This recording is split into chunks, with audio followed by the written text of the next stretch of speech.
Amados, epístola, 1 Pedro capítulo 4, verso 7, onde as irmãs escolheram como tema, 1 Pedro 4 e 7, que diz assim: e já está próximo o fim de todas as coisas, portanto, sede sóbrios e vigiai em oração. Aleluia. Um texto sugestivo, um texto abrangente, e deixe-me dizer, um texto urgente. Eu fiquei maravilhada que quando, na semana que a irmã Dolores me mandou o tema daqui, a irmã Angélica me mandava também o tema do Planalto, 1 João lá, vai ser dia 22, e já, filhinhos, e é já a última hora. E eu disse, Deus está querendo tratar com a sua igreja, Deus está querendo despertar. É um texto que a gente poderia falar sobre oração, sobre despertamento, sobre a volta de Jesus. E a gente vê o nosso coração trazer alguns sinais da última hora. Nós estamos vivendo dias em que a igreja parece-me que está um pouco adormecida. A gente fala das bênçãos, a gente fala das promessas, a gente fala das conquistas, mas parece que a gente está querendo ficar por aqui mesmo. Parece que a gente está adaptado com essa situação aqui mesmo. Quando na verdade a palavra de Deus, ela é um alerta constante. E o que eu gosto do texto é que ele mostra exatamente que há uma necessidade de despertamento, há uma necessidade de se acordar. Eu gosto quando o texto nos traz estes sinais, porque ele começa mostrando exatamente algumas coisas que fala das aflições de Cristo e ser participante, fala em ser hospitaleiro, mas o que ele chama, o texto urge para a necessidade de ter um despertamento de que já está próximo o fim. E quando a gente fala do fim, parece que o arrebatamento está tão distante, mas agora nós vamos entender que o anticristo ele já começou a desenhar o cenário. Eu vou repetir para você entender o que Deus está grande, uma imigração tão grande de muçulmano querendo implementar a lei Sharia, querendo implementar o Islã, querendo implementar o Alcorão nas nações por onde eles chegam. A Europa está apavorada, abriu as portas. Então você diga, mas por que a irmã Aparecida vai falar disso aqui hoje? Afinal de contas a Europa é tão longe. Deixa eu dizer uma coisa, no Brasil já chegou vários aviões, inclusive recebendo incentivo do governo federal. São Paulo já está assinando decretos para ser ensinado o Alcorão nas escolas. E nós crentes, com picuinha dentro da igreja, cantou e não me chamou, passou e não me saudou, falou de mim, eu não gostei, e perdendo tempo, e gastando munição, e o inferno se alastrando, e o reinado do anticristo sendo preparado aos olhos da igreja. Trabalhosos. Sobrevirão tempos trabalhosos, porque haverá homens amantes de si mesmos, avarentos, presunçosos, soberbos, blasfemos, desobedientes, desobediente a pais e mães, ingratos, profanos, sem afeto natural, irreconciliáveis. E o texto diz mais, caluniadores, incontinentes cruéis, sem amor para com os bons, traidores, obstinados, orgulhosos, mais amigos dos deleites do que amigos de... É aí que a coisa pega. Quando ele fala, ele descreve em quem serão esses homens, a gente pensa, é os ímpios. Nananina. Aí ele diz: tendo aparência de piedade, mas negando a eficácia dela. Sabe o que o texto está dizendo? Haverá tudo isso aqui como obra do engano. E ele diz mais: negando a eficácia dela, destes afasta-te, porque deste número são os que introduzem nas casas e levam cativo mulheres nécias, sendo homens corruptos de entendimentos, repróbados quanto à fé. Não irão, porém, avante, porque a todos será manifesto o seu desvario, como também o foi daqueles. Ele fala de quê? Ele fala de uma corrupção que não está lá fora, mas uma corrupção que tem a cara da piedade. As irmãs do ciclo de oração sabem que uma das coisas que eu mais falava no ciclo de oração é que o espírito que vai operar na igreja da última hora é o espírito de quê? Do engano. Parece santo, mas não é. Parece direito, mas não é. Parece crente, mas não é. Porta a Bíblia, usa gravata, saia lá no ocotó, cocó de crente, mas não tem nada de crente. É só fachada. Isso é uma característica dos fins dos tempos. O que mais? O texto diz que eles são incontinentes. O que é incontinentes? Que não se controlam, que não se contêm, sem moderação. O texto diz mais que esses homens serão blasfemadores, ou seja, falam aquilo que danificam. O texto diz mais que eles serão caluniadores. O que é? Lançadores de contenda.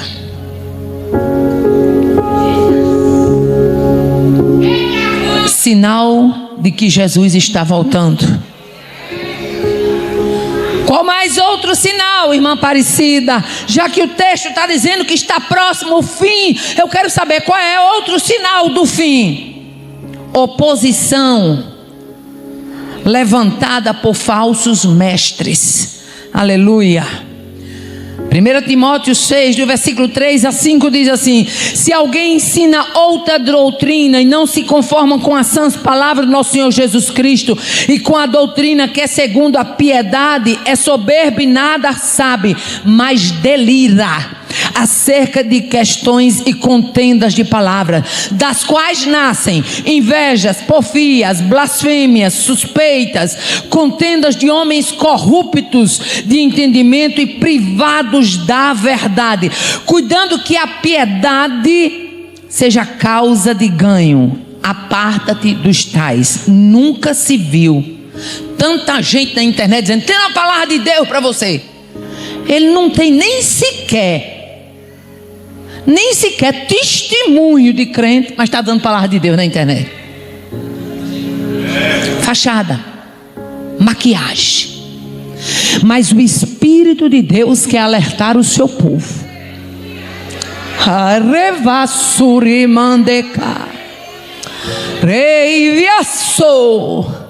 Se prepare para ser acordada na madrugada, Jesus mostrando o arrebatamento. Se prepare para ser acordado de madrugada, Jesus revelando máscaras. Limite. Um dos sinais é uma oposição levantada por falsos mestres. Qual é o terceiro sinal? Aumento de falsos profetas e de transigência religiosa dentro da igreja. O que é transigência? É condescendência, é tolerância. Transigência é quando você acaba cedendo às vontades, é uma exigência de outra pessoa que aceita as condições facilmente. Quanto tempo a gente vai vendo transigência religiosa? É uns moderninhos querendo que desça de goela abaixo o que a gente não aprendeu, dizendo que é ultrapassado. Aleluia. Aí Paulo escrevendo, aleluia, ele diz: mas os homens maus e enganadores irão de mal a pior, enganando e sendo enganado. Aí na segunda epístola a Timóteo, capítulo 4, verso 3 e 4, ele diz: porque virá o tempo que não sofrerão a sã doutrina, mas terão comichão nos ouvidos e amontoarão para si doutores conforme as suas próprias concupiscências, e desviarão os ouvidos da verdade. Nós estamos vivendo dias que as pessoas estão querendo amontoar doutores. Se aqui não está pregando o que eu gosto, eu vou para lá, ali prega o que eu gosto. Se aqui não está bom, eu vou para lá, ali prega do jeito que eu gosto. Se o meu pecado está sendo confrontado aqui, eu vou para lá. Os crentes antigamente, quando eram confrontados pelo pecado, eles mudavam de postura, eles mudavam de conduta. Hoje está mudando de igreja, porque não querem mais ser confrontados. Oh, aleluia. Ai, revassuquia. Limite. Uma tarde de despertamento. É uma tarde que um cotonete do céu vai passar no ouvido para tirar a cera que está presa.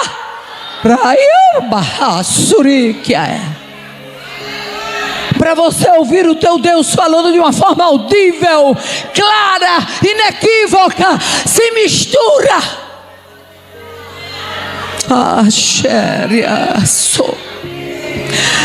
Na sua segunda epístola, capítulo 2, Pedro também diz, versículo 1 a 3: e também houve entre o povo falsos profetas, como entre vós haverá também falsos doutores, que introduzirão encobertamente heresias de perdição, e negarão o Senhor que os resgatou, trazendo sobre si mesmo repentina perdição. E diz mais o texto: e muitos seguirão as suas dissoluções. Se prepare para ver gente que você nunca pensou seguindo, que nunca você imaginou que seguiria.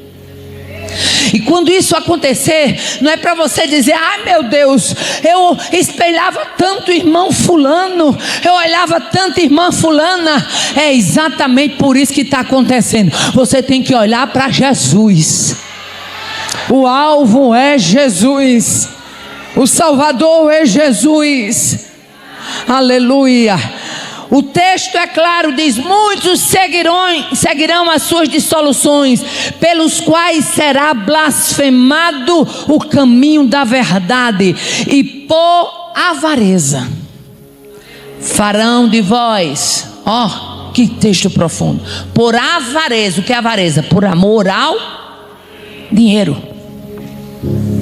Muita gente aí com o microfone na mão, abrindo igreja da noite para o dia, dos pés para a cabeça, de trás para frente, de frente para trás. Não é por amor à alma, não, é por amor a dinheiro. Aí o texto é claro, diz: eles por avareza farão de vós negócio com palavras fingidas, sobre as quais já de largo tempo, olha, Pedro já vinha ensinando a fazer tempo, ó, já de largo tempo não será tardia a sentença, e a sua perdição não dormita. Nunca se viu tanto negócio em nome da fé, nunca se viu. Nós encontramos ainda na sua segunda epístola, capítulo 3 de Pedro, dizendo: sabendo primeiramente isto, que nos últimos dias virão quem? Escarnecedores, andando segundo as suas próprias concupiscências, e dizendo: onde está a promessa da sua vinda? Porque desde que os nossos pais dormiram, todas as coisas permanecem como desde o princípio da criação. Isso aí a Bíblia já falava, isso aí a Bíblia já dizia. Não é para mim me admirar com isso aí, não. Jesus está chegando, Jesus está chegando. Acenda a candeia, Jesus está chegando. Não dá mais tempo para brincar de crente, não. Jesus está a saber com o que tu está falando com a tua igreja. Me dá o entendimento. Oh, aleluia. Qual outro sinal da última hora? Qual outro sinal que já está próximo a este fim? Rejeição às autoridades e desrespeito à lei de Deus. E quando eu falo em rejeição às autoridades e desrespeito à lei de Deus, eu quero dizer que não se aplica apenas a pastores, porque até mesmo pastores, se estiver pregando o que está contra a palavra, não é para ser obedecido. Não é para ser obedecido. Não está pregando contrário à palavra. A palavra diz uma coisa, ele está dizendo outra, e está mandando você fazer outra. Aleluia. Tito capítulo 3 verso 1 a 5 diz: lembra-se de que se sujeitem aos que governam, as autoridades. Sejam obedientes e estejam prontos para toda boa obra. Não difamem a ninguém, nem sejam altercadores, mas sejam cordatos, dando provas de toda cortesia para com todos os homens. Pois nós também outrora éramos nécios, desobedientes, desgarrados, escravos de toda sorte de paixão e prazeres, vivendo em malícia e inveja. Aí ele prossegue: mas ele, no finalzinho já do versículo 5, ele nos salvou mediante o lavar regenerador e renovador do Espírito Santo. Nós éramos isso, mas o que foi que nos salvou? Ele. O Espírito Santo entrou porque Ele nos salvou. Aleluia. O que foi que nos resgatou? Foi Ele, por meio da lavagem regeneradora e renovadora por meio do Espírito Santo. Oh, aleluia. Aí Judas, na sua epístola, capítulo 1, verso 8, ele diz: ora, este das mesmas sorte, quais sonhadores alucinados. Olha, Judas chama de sonhadores alucinados. Não só contaminam a carne, mas também rejeitam o governo e difamam as autoridades superiores. Aí eu gosto muito da expressão de Jesus, lá no Evangelho de Mateus, capítulo 24. Ele diz assim: e como foi nos dias de Noé, assim também será a vinda do Filho do Homem. Porquanto, como naqueles dias anteriores ao dilúvio, comiam, bebiam, casavam e davam-se em casamento, até o dia em que Noé entrou na arca, e não perceberam. Estava todo mundo comendo, todo mundo casando, todo mundo se banqueteando. Noé entrou na arca e ninguém se ajeita agora. Arrabá, surimi, docomanai, redé, viacé, rapapapapá. Não vai dar tempo. Se ajeite agora. Abai, Euro, Manassé, Ribicho. Deus está sacudindo a casa para acordar os que dormem, para levantar os caídos, para fortalecer os fracos, para tirar o engano dos enganados. Ribicho.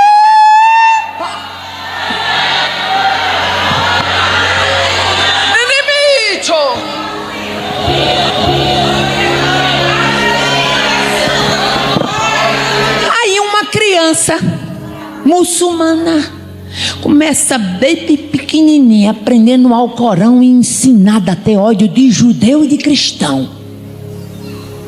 Muçulmana aí na Europa passando por cristão e tacando a faca na jugular, porque o Alcorão ensina matar os infiéis. E para o islamismo, todos nós aqui somos infiéis, porque está me dando graça e autoridade. Deus não tem compromisso com o exército frouxo. Quando Gideão juntou 32 mil, ele disse: manda passar o pregão. Quem for covarde, quem for tímido, volte. Até hoje a ordem é essa: ou honra o exército, ou lustra suas botinas, ou honra a farda que você veste, ou então não adianta estar na fileira, minha filha.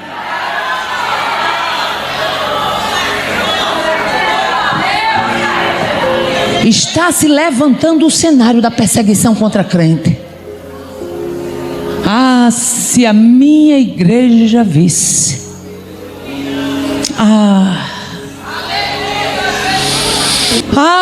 Se vocês vissem leis que estão sendo tramitadas, que deputados ainda não viram. Os olhos das autoridades ainda não perceberam, mas já está sendo protocolada para ser assinado e posta na mesa para ser posto em prática. Mas nesta tarde, Deus nos trouxe aqui para dizer: já está próximo o fim. Essa bancada eu levanto a mão e vocês dizem: já está próximo o fim. Depois eu vamos para a galeria e depois vamos lá para cima. Tá bom assim?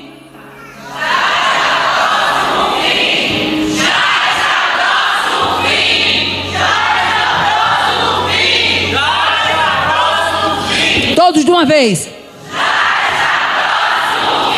Acorda! Desperta! Pede azeite para a tua candeia. Pede para a tua lamparina ficar acesa. Limiro vassurimikia. Do verso 11 e 12 ele diz: irmãos, não faleis mal uns dos outros. Quem fala mal de um dos outros, quem fala mal do irmão e o julga, e julga seu irmão, fala mal da lei e julga a lei. Quem fala mal do irmão, fala mal de quem? Da lei e julga a lei. É sério, é ou não é? Coisa séria. Aí ele continua dizendo assim: e se tu julgas a lei, já não és mais observador, mas juiz.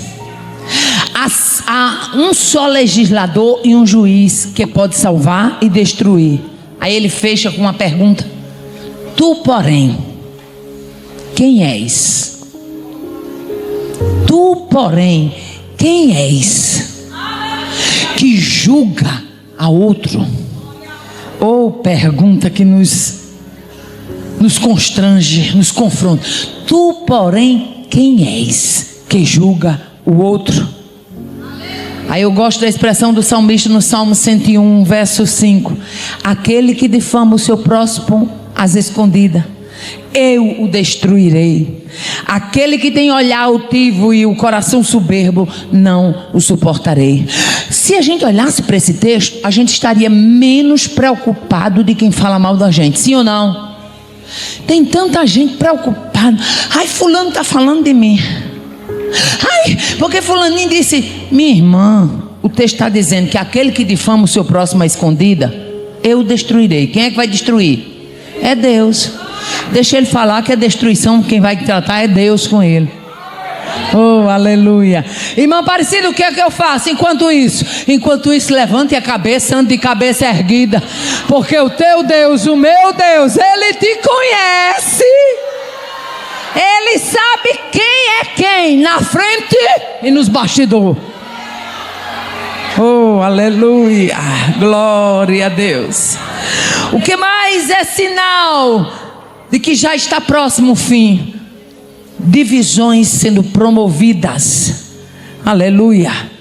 O apóstolo Paulo, na sua segunda epístola aos Coríntios, e aqui eu abro um parênteses, porque quando eu abro esse parênteses, Deus fala com alguém específico.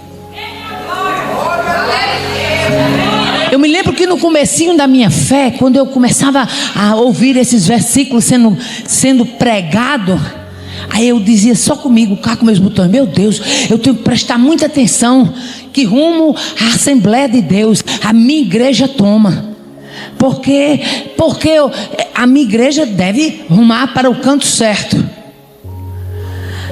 porque é comum o novo convertido, ele ter essa necessidade da sua fé ser totalmente guiada por aquilo que ele vai vendo na vida dos outros. Mas à medida que você vai amadurecendo e você vai lendo a palavra, você tem que entender que ela é a sua âncora. A palavra é a sua bússola. Aleluia.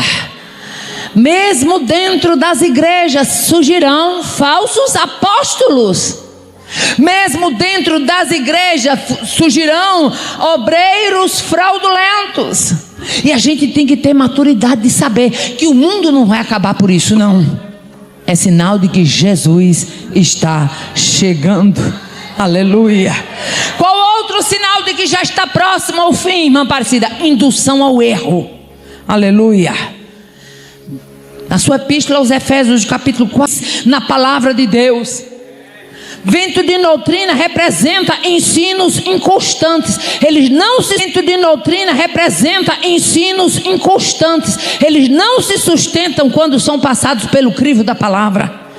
Vento de doutrina é manipulação, é obra de engano, usado por falsos mestres para enganar. Para enganar quem? Os indoutos.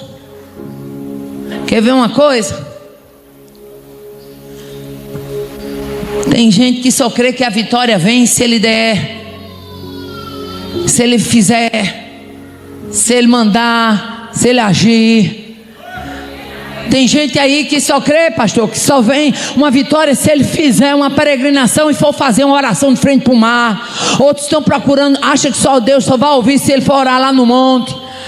Eu me lembro que eu cheguei há um tempo atrás, cheguei numa determinada capital grande.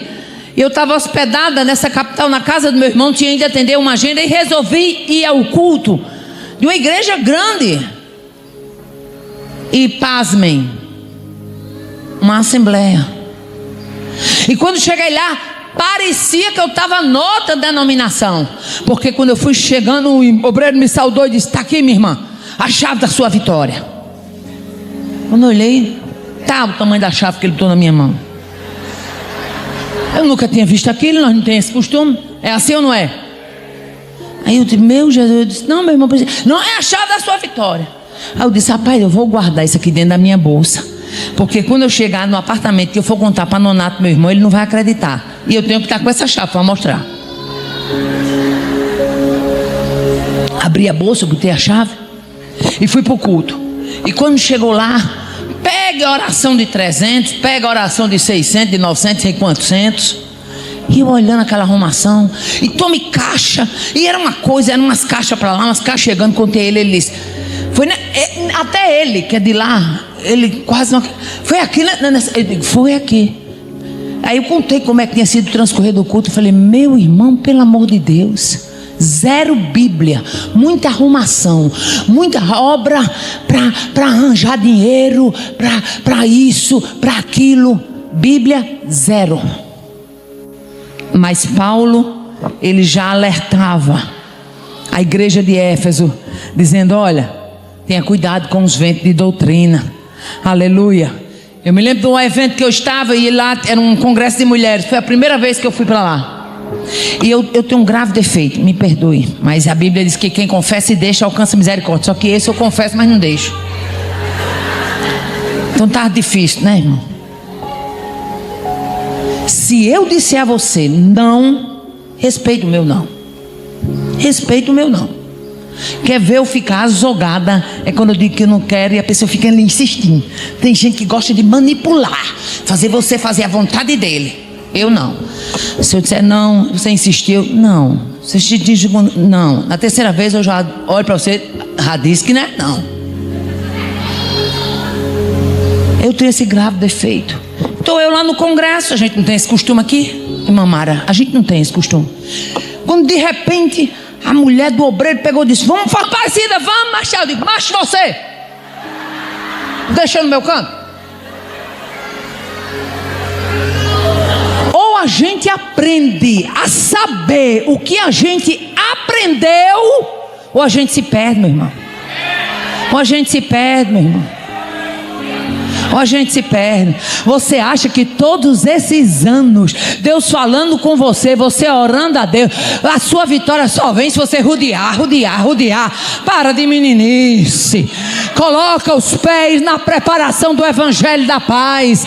Entenda o que Deus quer falar com você. Entenda a simplicidade do evangelho. Não tem para que complicar. O evangelho é coisa simples. Está aqui. Mas o povo fica criando umas coisas mirabolantes, pastor Moisés. Umas coisas mirabolantes, que é para poder ver se dá ibope.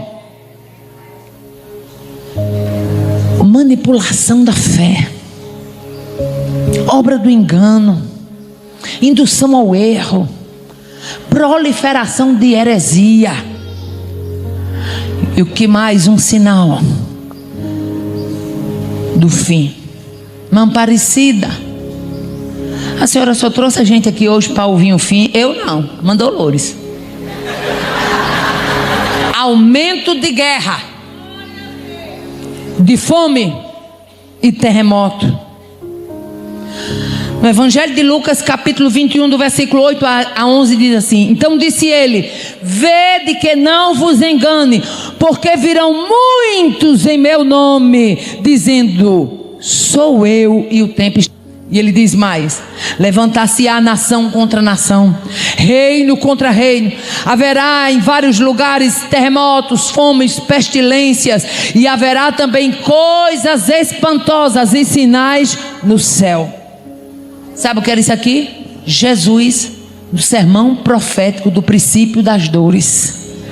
Jesus, ele mostrava que os discípulos não eram para estar impressionados com a beleza do templo, né? Porque a missão da igreja, ela é mais nobre, ela é mais profunda, é mais espiritual. Jesus se preocupava com vidas. Jesus revela que o essencial é se preparar. Por isso que ele diz: não vos assusteis. Jesus mostra que a obra do engano viria usando o nome dele. Muitos virão em meu nome. Porque se disser: eu estou aqui no nome do capeta, você não vai? Não vai. Vai dizer que vem em nome de Jesus. Aleluia. Jesus quer incutir nesse texto aqui de Lucas nos discípulos o entendimento para a urgência de estar preparado. Jesus quer acordar uma igreja adormecida, apática, uma igreja inoperante, uma igreja acomodada, uma igreja relativista. E o que é uma igreja relativista? Não tem nada demais. Não, menina, não tem nadinha. O nadinha entrando e muita coisa ficando. Era Jesus despertando o seu povo. Aleluia. Era Jesus nos chamando para acordar. A candeia.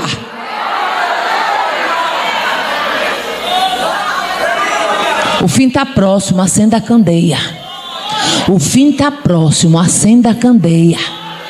O fim está próximo, acenda a candeia. Deus já começou a varrer a casa. E quando Ele começa a varrer a casa, é espírito de competição, tem que bater fora.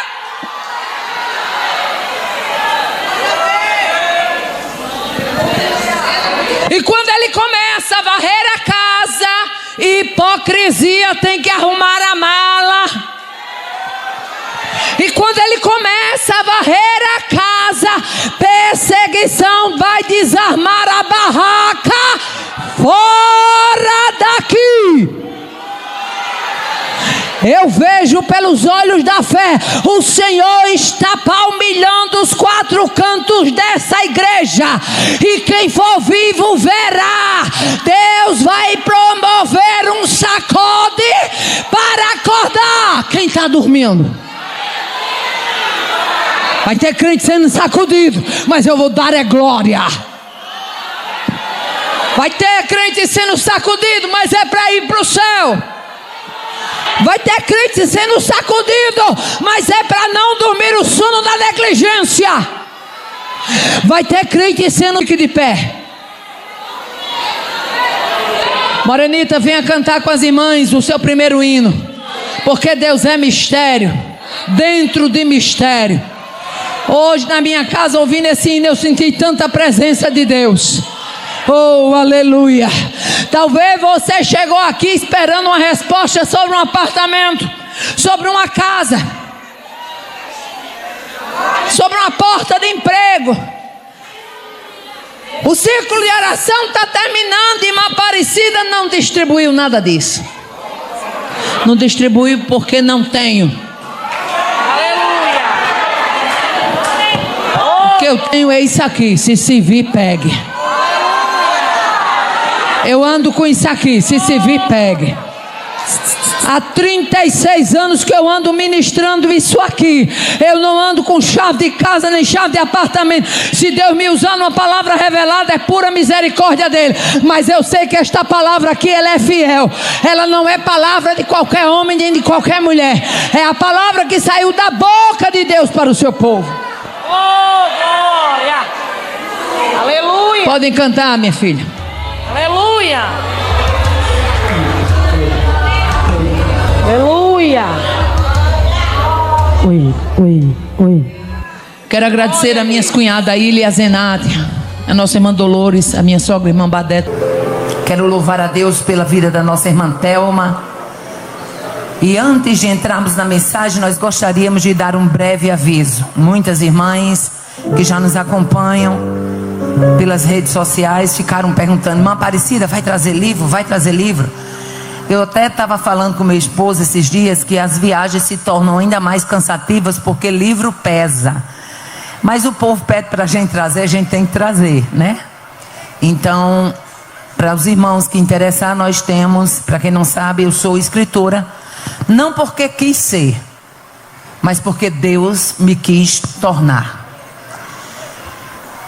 Eu escrevo porque Deus me quis tornar. Pense numa pessoa que nunca almejou escrever livro, que nunca pensou em escrever livro, mas um dia, numa festa bonita como essa, também no evento de ciclo de oração na cidade de Parnamirim, que faz parte da área metropolitana de Natal. Na hora do almoço, estávamos eu e meu esposo almoçando, quando de repente a dirigente do trabalho que tinha ido almoçar com a gente, ela parou assim, porque Deus, eu acho bonitíssimo, Deus, porque Deus, quando quer falar com a gente, Ele fala no trânsito, Ele fala na pia, Ele fala no quarto, Ele fala na cozinha, Ele fala na lavanderia, Ele fala dentro do ônibus, Ele fala no meio da rua. Glória a Deus. E ela parou na hora do almoço assim, olhou para mim e disse: irmã Aparecida, Deus vai te levar pelo caminho da escrita. Ele vai deixar alguns projetos na sua vida em stand-by, porque é necessário que aquilo que você fala seja posto em livros. E eu disse: irmã, eu escrevo para o blogzinho do Ciclo de Oração uns artigos, e a menina do blog disse que o pessoal sempre cobra. Ela disse: eu lhe vi sentada numa tarde de lançamento de livro, a senhora com muitos livros dando autógrafo. Olha, passou, não demorou muito. Meses depois eu recebi uma ligação e era a editora dizendo: a gente tem interesse em transformar suas pregações em livros. E eu não me lembrei da promessa. Eu disse: não, olha, eu tenho uma vida muito corrida, eu não tenho tempo de sentar na frente do computador, eu não tenho tempo de digitar, a minha vida é muito corrida. Ele disse: não, senhora, tem um livro, só que falado. Eu tenho toda uma equipe que vai digitar palavra por palavra, depois a senhora vai só revisar, acrescentar ou tirar. E foi aí onde nasceu o nosso primeiro livro, Vencendo a Tristeza. Trata da história da personagem Leia, a única mulher da Bíblia que com uma semana de casada ganhou uma rival mais nova, mais bonita e mais amada.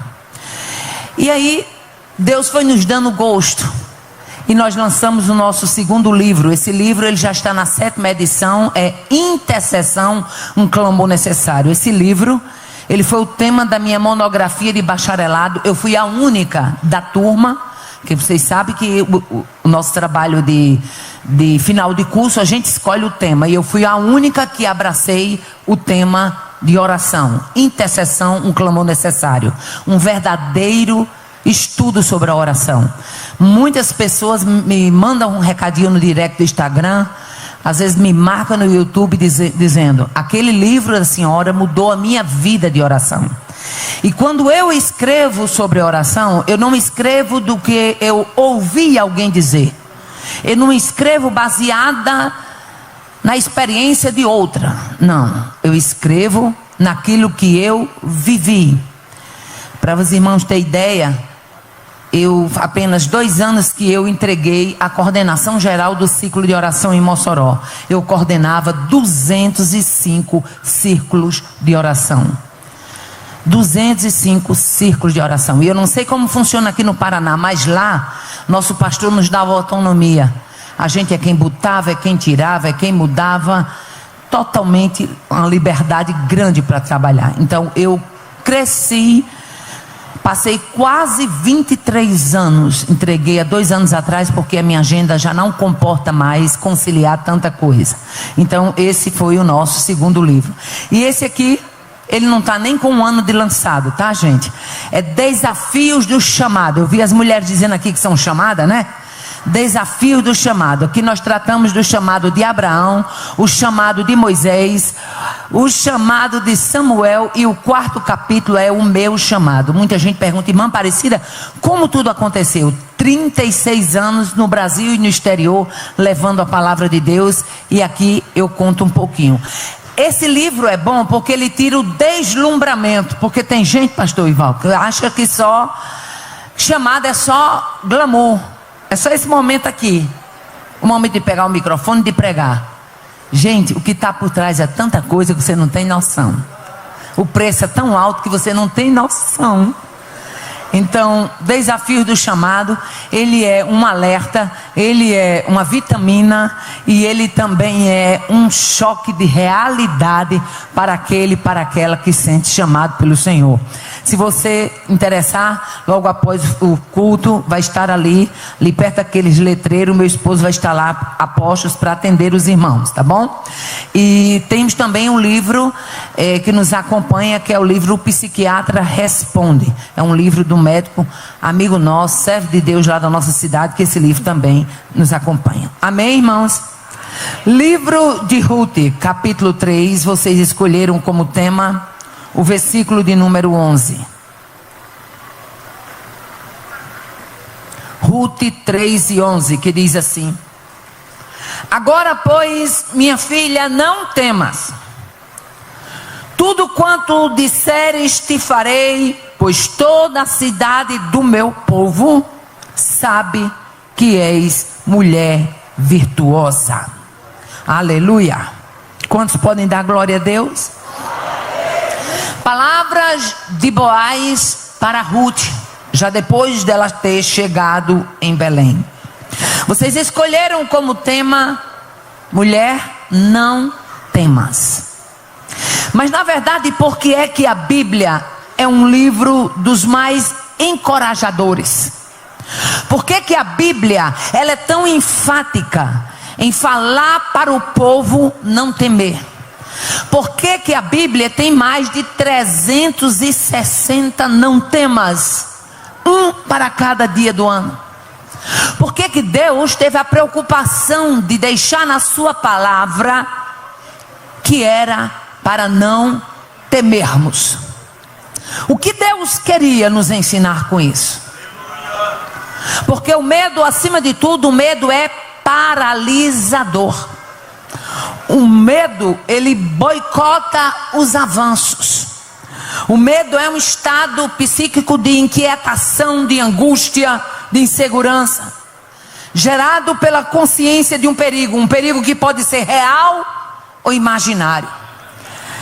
O medo também é chamado de temor, de receio, de pânico, de apreensão, de fobia, de horror.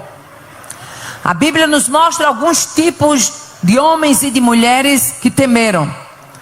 Mas eu quero chamar a sua atenção: que postura devemos adotar diante do medo? O medo é humano, mas o não temas é divino. Eu vou repetir para você entender o que Deus quer trazer para nós nesta noite.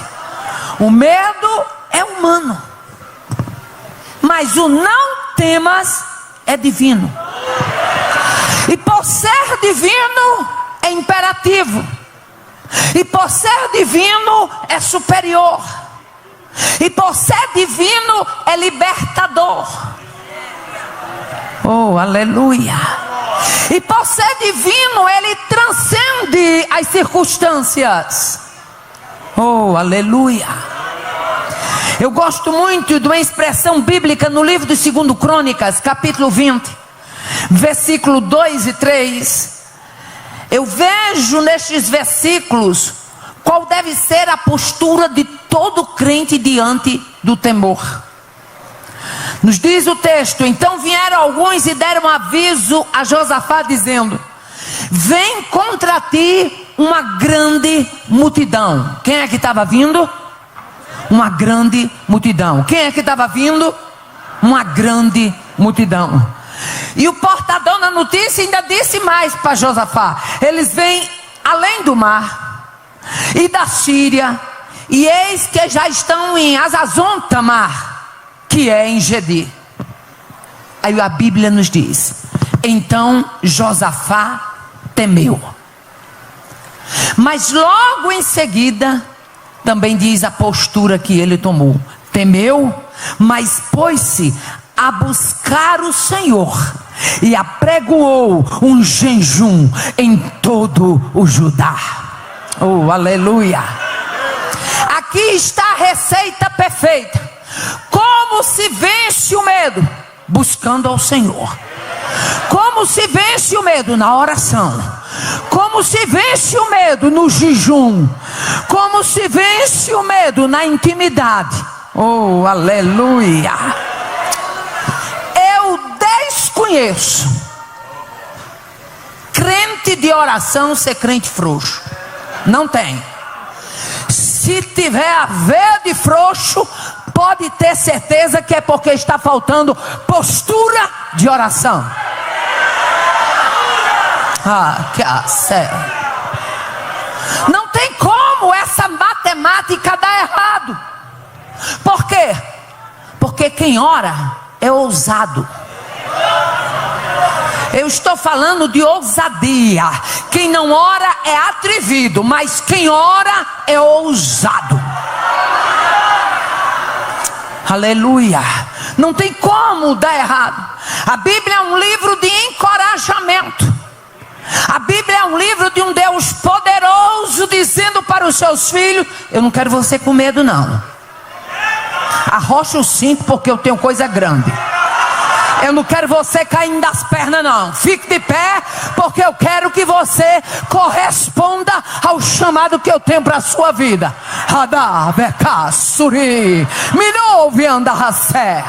Esta noite é noite de crente frouxo sair encorajado. É noite de quem chegou trupicando sair saltitando. É noite de quem chegou achando que não ia vencer, sair daqui dizendo o quê? Eu estou certo que a vitória me foi dada.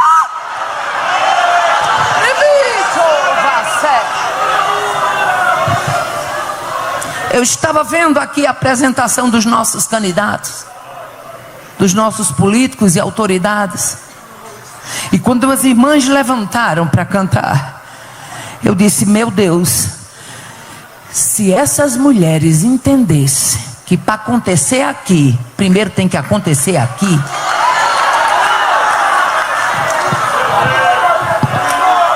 Vocês representam um povo, mas a igreja representa o céu. O céu.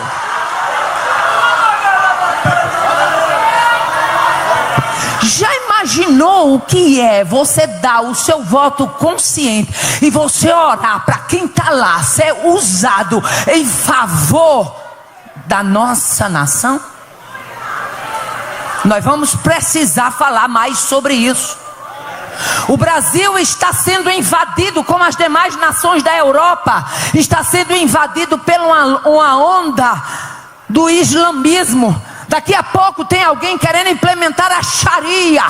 Daqui a pouco tem alguém dizendo que não vamos mais adorar a Deus, mas tem que adorar a Alá.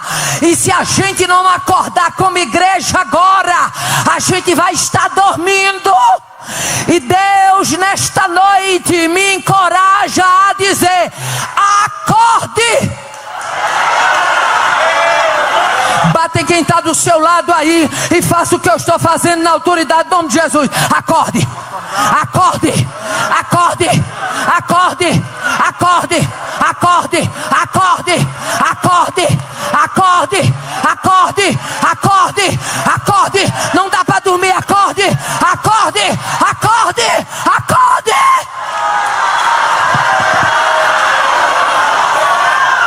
Nabai Shurimão de Coviané.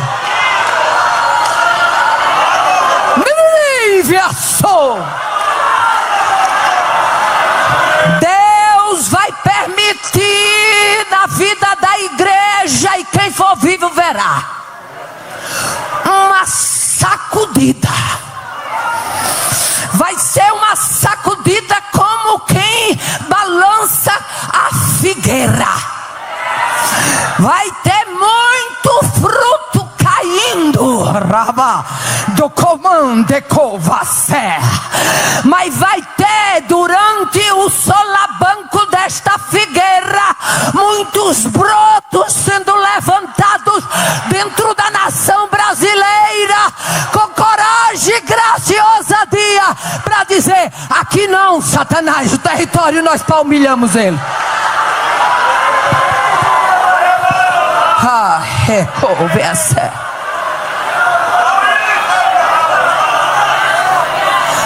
Bíblia é um livro de encorajamento. Em toda a narrativa bíblica você vai ver Deus encorajando o seu povo. No livro de Gênesis capítulo 15, versículo 1, Deus encoraja Abraão dizendo: não temas, Abraão, eu sou o teu escudo e o teu grandíssimo galardão.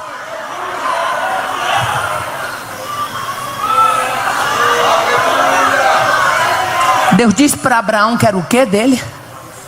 Deus disse para Abraão que era o que dele? O escudo. Aí fica você cheia de picuinha lá na congregação, porque fulana não falou com você, porque fulana está com cara feia para você. Te apruma, crente. Te ajeita, crente. Você tem um Deus que é teu escudo. Vai ficar precisando passar recibo para quê?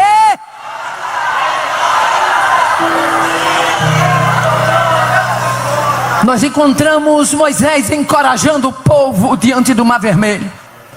Eu gosto muito lá de Êxodo capítulo 14. Todas as vezes que eu leio Êxodo capítulo 14, é como se eu estivesse lendo pela primeira vez. Era um povo sofrido que estava saindo de uma terra onde eram subjugados. Estavam partindo para o novo, para o desconhecido. Era um povo que estavam debaixo de uma promessa, sim, mas tudo o que eles iriam viver ainda era desconhecido. E quando chega no versículo 13 e 14, Moisés diz para o povo, diante do Mar Vermelho, o povo inquieto, o povo achando que ali ia ser fim de linha. Sabe o que me encanta em Deus? É que quando o inferno está pensando que vai botar o ponto final na nossa história, Deus diz: quem põe ponto final ou não aqui sou eu.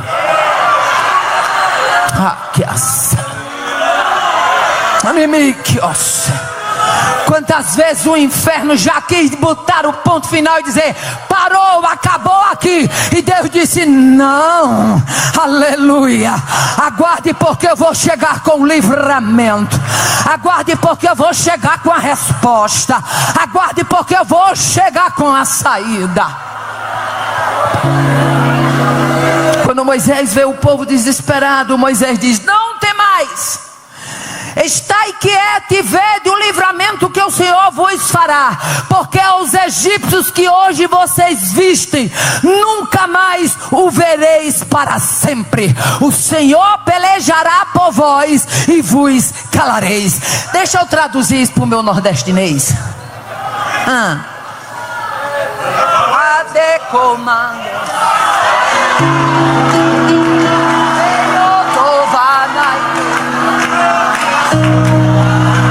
Sabe o que é que Deus estava dizendo ali quando usa Moisés?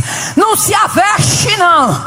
Essas carinhas que você está vendo aí, tudo querendo a sua caveira, eu vou mostrar que é a última vez que você está vendo, porque eu vou chegar com o livramento, eu vou chegar com a saída, e eu vou dar passagem no meio desta tribulação.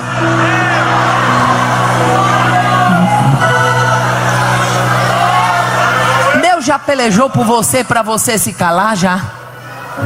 Se a gente fosse dar oportunidade a cada crente aqui, cada um ia ter uma experiência para dizer: Deus já pelejou. Meu filho, quando Deus peleja pela gente, para calar alguém, meu filho, pense num zíper blindado que Deus bota na boca. Oh, aleluia. Oh, aleluia. E que eu acho lindo no zíper de Deus é que quando Ele põe o zíper, o inferno não abre não. Não tem inferno que abra o zíper quando Deus resolve fechar a boca de alguém. É bem posto, bem colocado. A Bíblia nos mostra ainda no capítulo 41 de Isaías, Deus encorajando Israel. Versículo 8 a 10, quando diz assim: mas tu, ó Israel, servo meu, tu Jacó, a quem elegi, semente de Abraão, meu amigo, tu a quem tomei desde os confins da terra e te chamei dentre os mais excelentes, e te disse: tu és meu servo, eu te escolhi e não te rejeitei. Não temas, porque sou contigo. Não te assombres, porque sou o teu Deus. Eu te esforço, te ajudo e te sustento com a destra da minha justiça. Te escolhi, aleluia. Te esforço, te ajudo, te sustento. Já imaginou o que você está se sentindo abatido e Deus chegar dizendo: rapaz, levanta a cabeça, eu te escolhi, eu te esforço, eu te ajudo, eu te sustento. Você é sustentado por Deus. Essa luta que você está atravessando, há muito tempo que o inferno já pensou em tocar tambor, mas Deus nesta noite me dá graça e autoridade para dizer: não toca tambor e nem canta, porque vai chegar o dia e vai ser culto de ações e graças. No mesmo capítulo 41 de Isaías, Deus diz, versículo 13 e 14: eu, Senhor teu Deus, te tomo pela tua mão direita e te digo: não temas, que eu te ajudo. Não temas, ó bichinho de Jacó, povozinho de Israel, eu te ajudo, diz o Senhor, o teu Redentor é o Santo de Israel. Porque é que repetidas vezes Deus fazia questão de mostrar para Israel que Ele era escudo, amparo, fortaleza, ajuda. Oh, aleluia. Porque Deus sabe que há dias que a gente precisa ouvir. A gente sabe que Ele está conosco, mas há dias que a gente precisa ouvir no pezinho do ouvido, dizendo assim: se preocupe não, eu estou nessa causa, eu sou o teu Deus, eu te ajudo. Aleluia. Quando chegamos no livro de Josué, capítulo 1 e verso 9, Josué sucede Moisés. E suceder um homem da estirpe de Moisés não era fácil. Um homem do porte de Moisés, da intimidade de Moisés, da graça de Moisés, da ousadia de Moisés, da autoridade de Moisés. Suceder alguém fraco não é tão difícil, mas suceder alguém considerado forte pelo arraial é coisa desafiadora. Josué assume. E como Josué assume, Deus se encarrega de dizer para Josué: não te mandei eu? Ser forte e corajoso, não temas nem te espante, porque o Senhor teu Deus é contigo por onde quer que andares. Como fui com Moisés, assim serei contigo. Tão somente ser forte e corajoso. Oh, aleluia. E aí quando a gente chega em Deuteronômio capítulo 31 verso 6, Deus diz: sede fortes e corajosos, não temais, nem vos atemorizeis diante dele, porque o Senhor vosso Deus é quem vai convosco, não vos deixará, nem vos desamparará. Repetidas vezes Israel precisou ouvir isso. Mas por que, irmã Aparecida? Era um povo que estava saindo do cativeiro, havia entrado lá enquanto José estava no Egito. Havia permanecido enquanto José era respeitado, mas a Bíblia diz que levantou-se outro rei que não conhecia José, e o povo de Israel, que antes era respeitado na terra do Egito, passou a ser subjugado, escravizado. E Deus agora resolve tirar este povo, aleluia, mas não os tira sem primeiro encorajar. Escute o que eu vou dizer aqui. Sempre que Deus for mudar você de cenário, Ele vai lhe dar uma porção extra de encorajamento. Sempre que Deus for mudar o ciclo da sua vida, Ele vai dar uma porção extra de coragem, ao ponto de você olhar para trás e dizer: como foi que eu tive coragem? Você não tinha, mas Deus te habilitou para este tempo e te deu a coragem necessária para a mudança que era requerida. Nós encontramos Eliseu quando ele viu Samaria cercado.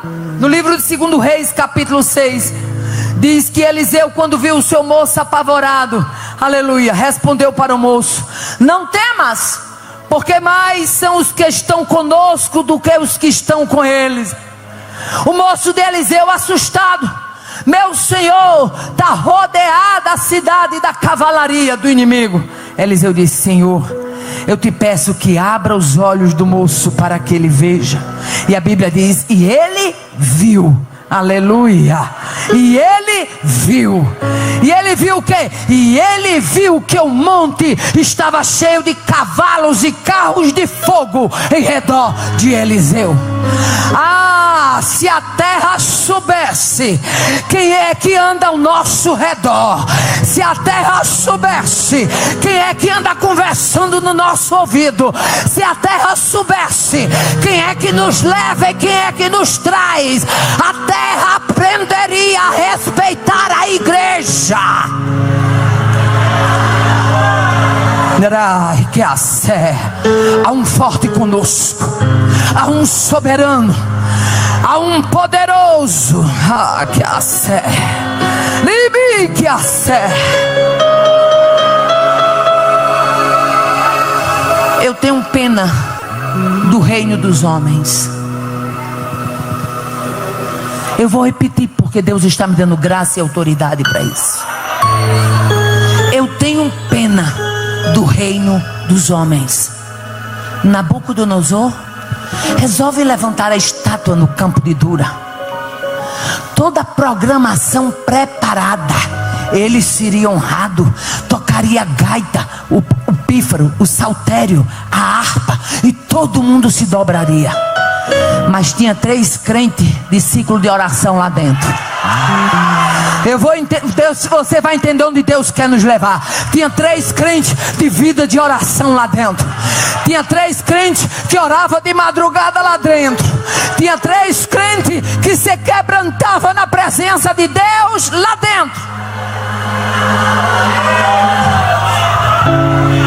Festa preparada,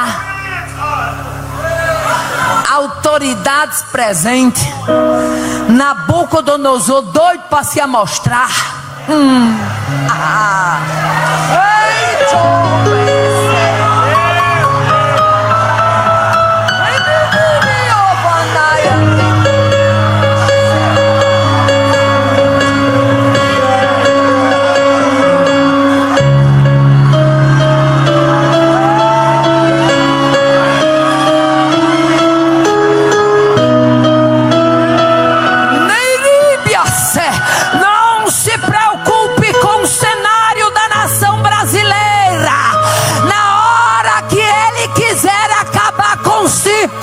De Nabucodonosor, ele acaba.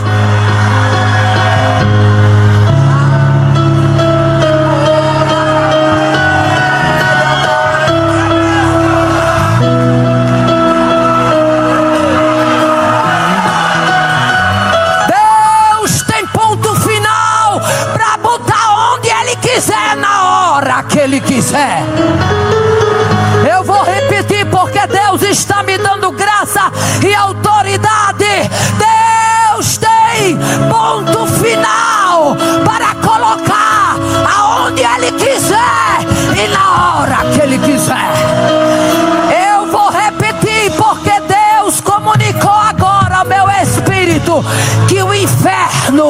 o inferno teve ódio do que eu acabei de dizer. Mas eu convido quem está na minha retaguarda para ficar de pé.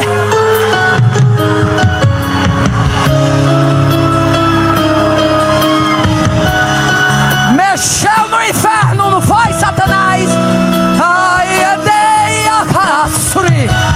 Mas eu ganho graça e bato continência para o general.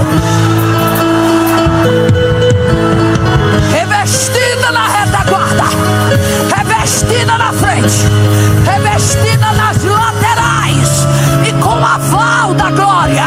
Deus tem o ponto final para colocar aonde Ele quer e na hora que Ele quiser.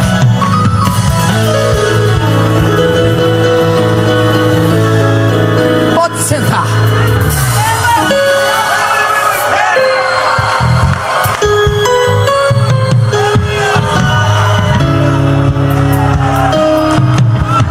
Eu não vim aqui para brincar. E nem gosto de brincadeira. As coisas de Deus são sérias.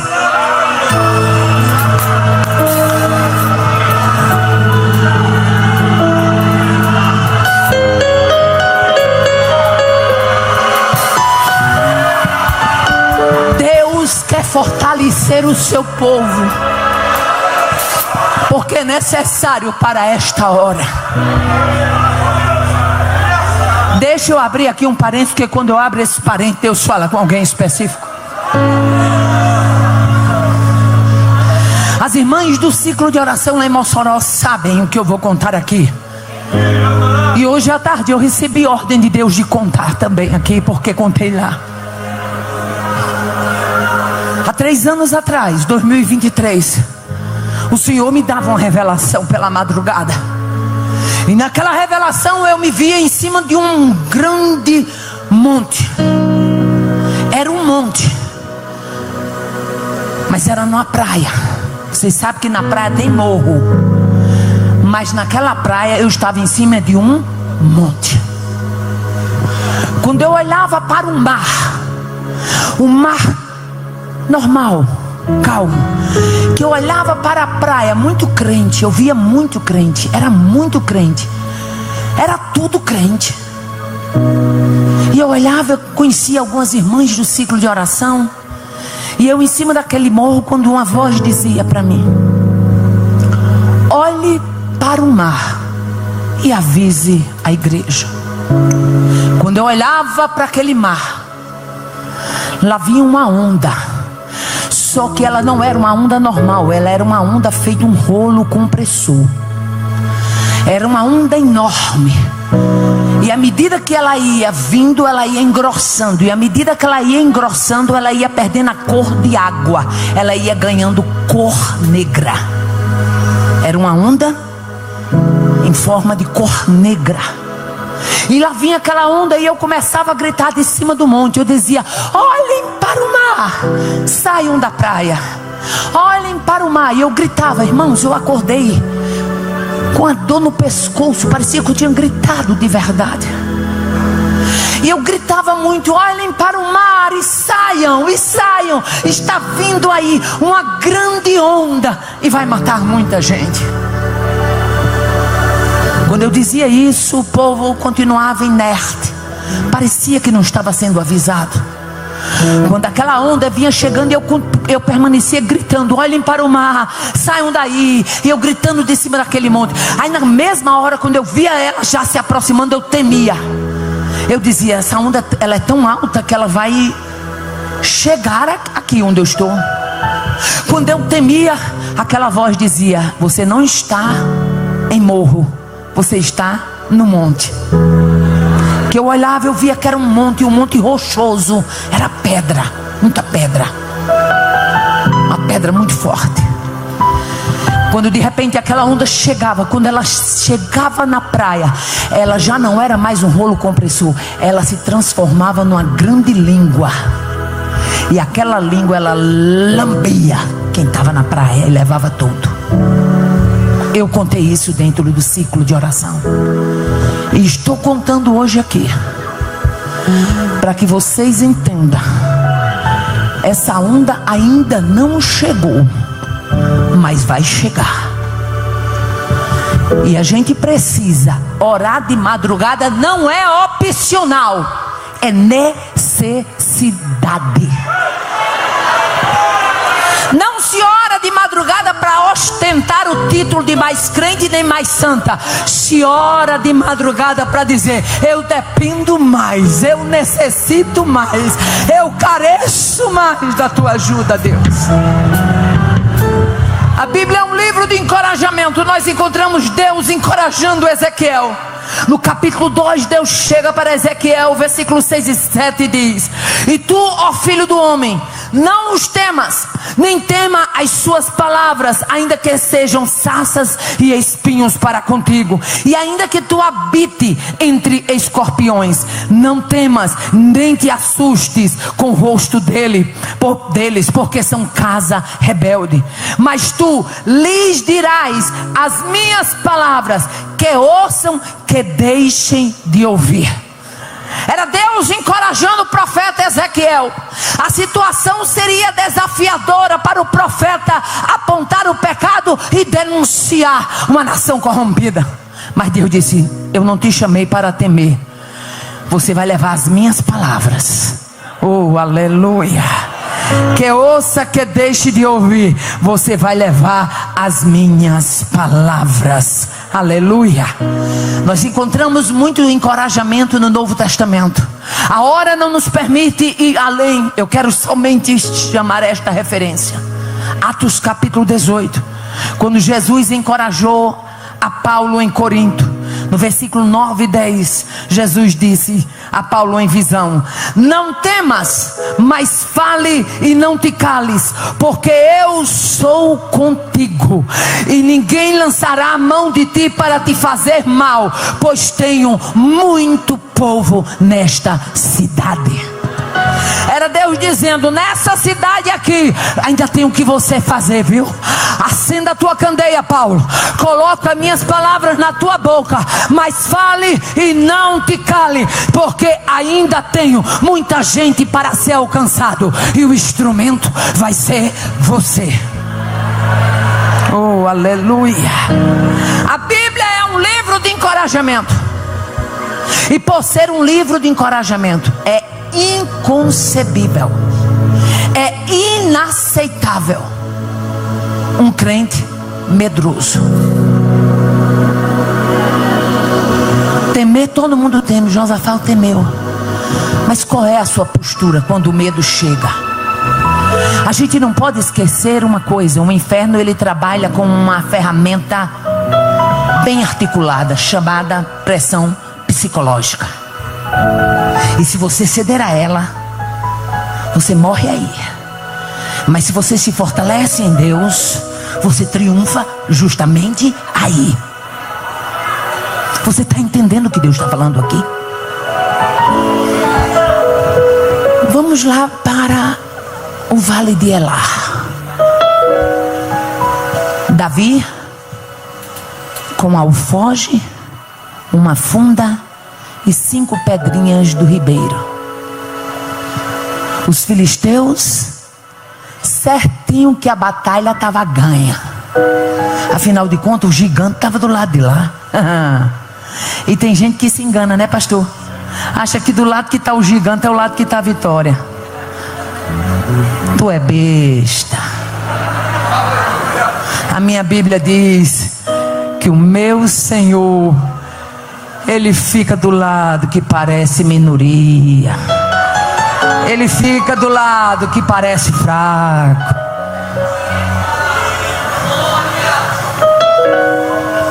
Por que a Bíblia orienta tanta gente a não temer? Porque ele sabe que o temor gera angústia, a angústia gera tristeza, e a tristeza não deixa a alegria do Senhor estar em nós. E nós encontramos a palavra dizendo que a alegria do Senhor é o quê? A nossa força.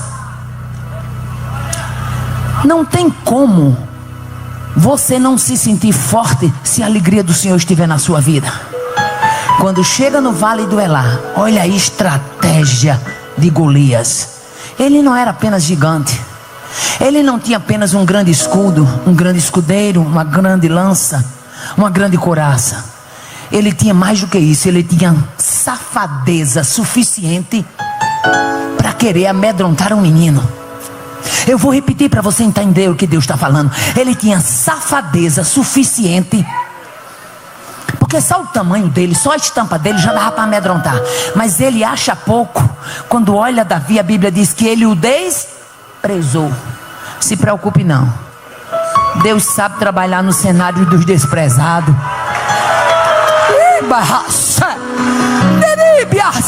Estou sentindo uma graça de Deus tão gostosa neste lugar. O desprezou e disse: sou eu por acaso algum cão vadio para tu vir a mim com paus? Hoje eu te darei as aves do céu. Olha a pressão psicológica. Era grande, era fanfarrão, era intimidador. Mas ali tinha um menino que conhecia a sua identidade em Deus. E quando o crente sabe quem ele é em Deus, o inferno tem que engatar. Olha para quem está do teu lado e diz assim: irmã, saiba quem você é. Porque quando você sabe quem você é, o inferno engata ré. Saiba quem você é em Deus.